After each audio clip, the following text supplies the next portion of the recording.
Oke, Assalamualaikum warahmatullahi wabarakatuh. Sebelumnya, perkenalkan nama saya Muhammad Nur Alfian dengan NIM 2409116105.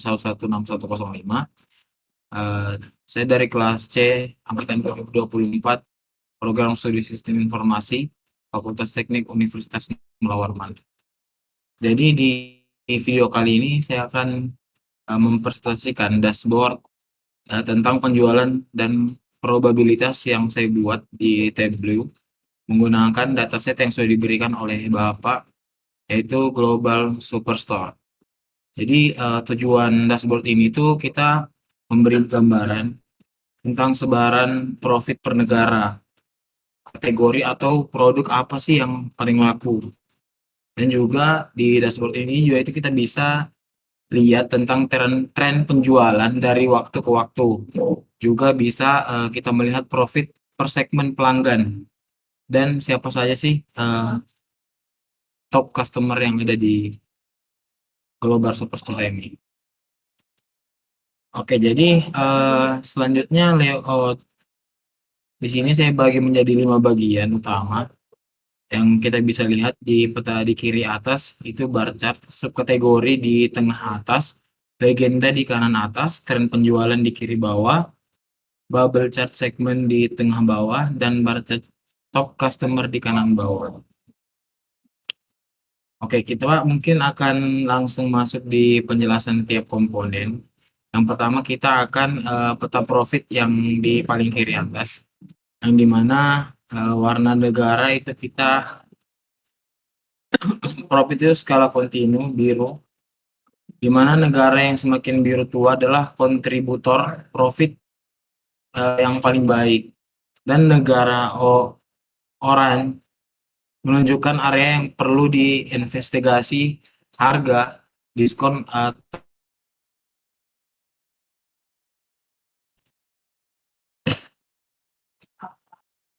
Untuk yang kedua itu ada penjelasan tentang subkategori yang ada di tengah atas. Jadi subkategori itu seperti memimpin penjualan.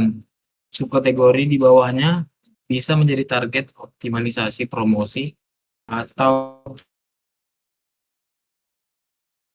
banding. Untuk selanjutnya itu ada tren penjualan yang kita lihat di kiri itu, di mana itu adalah yang ditampilkan itu adalah line chart month of order date. Jadi garisnya kita bisa lihat itu biasanya sales garis biru, profit dual aksis skala kiri dan juga kanan. Jadi kita bisa lihat tren meningkat di akhir periode.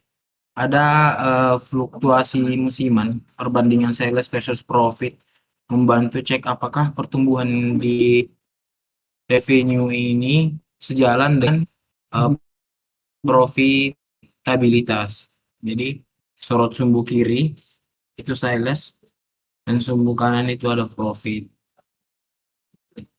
Nah, selanjutnya itu ada profit berdasarkan segmen pelanggan yang kita bisa lihat di tengah bawah.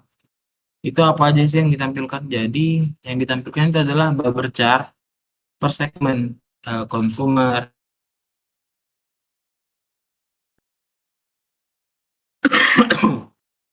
Nah, consumer ini terlihat paling besar kontribusinya di profit, disusul kedua itu ada corporate, lalu home office.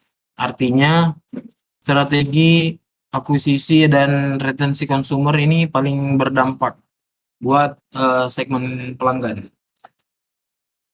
Untuk selanjutnya itu ada penjualan dan profit top 10 customer.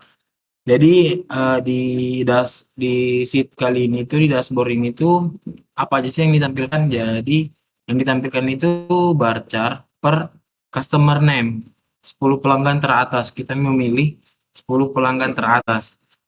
Terdapat dua metrik, yaitu sales dan juga profit. Itu sering dibuat dual axis atau warna yang berbeda. Untuk oranye itu sales dan biru itu untuk profitnya. Jadi tidak semua pelanggan dengan sales tinggi itu memberi profit yang tinggi. Ini juga kita penting untuk melihat kualitas dari revenue-nya itu sendiri. Siapa ini yang sering dapat diskon besar atau biaya kirim yang paling tinggi.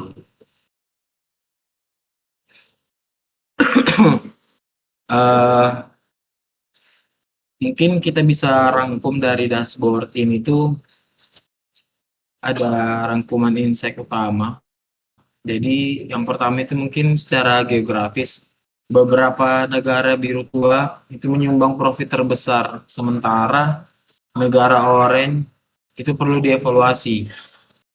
Dan yang kedua itu di level produk, Pons adalah pendorong penjualan tertinggi, fokus promosi dan stok di kategori ini berpotensi memberi hasil cepat.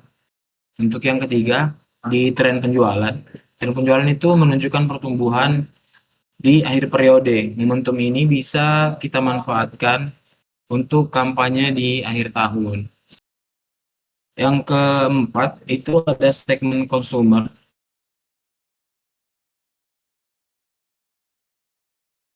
Profil di segmen ini bernilai tinggi. Yang terakhir atau yang kelima, itu ada dari penjualan dan profit of customer. Jadi dari 10 customer ini, tidak semua yang salesnya besar, profitnya juga besar. Perlu ada kontrol diskon dan juga ongkos kirim yang memadai. Mungkin juga dari dashboard yang di sini kita bisa membantu melihat di mana kita untung atau rugi, produk mana yang mendorong penjualan, tren waktunya, segmen pelanggan paling menguntungkan, dan juga pelanggan kunci untuk dijaga.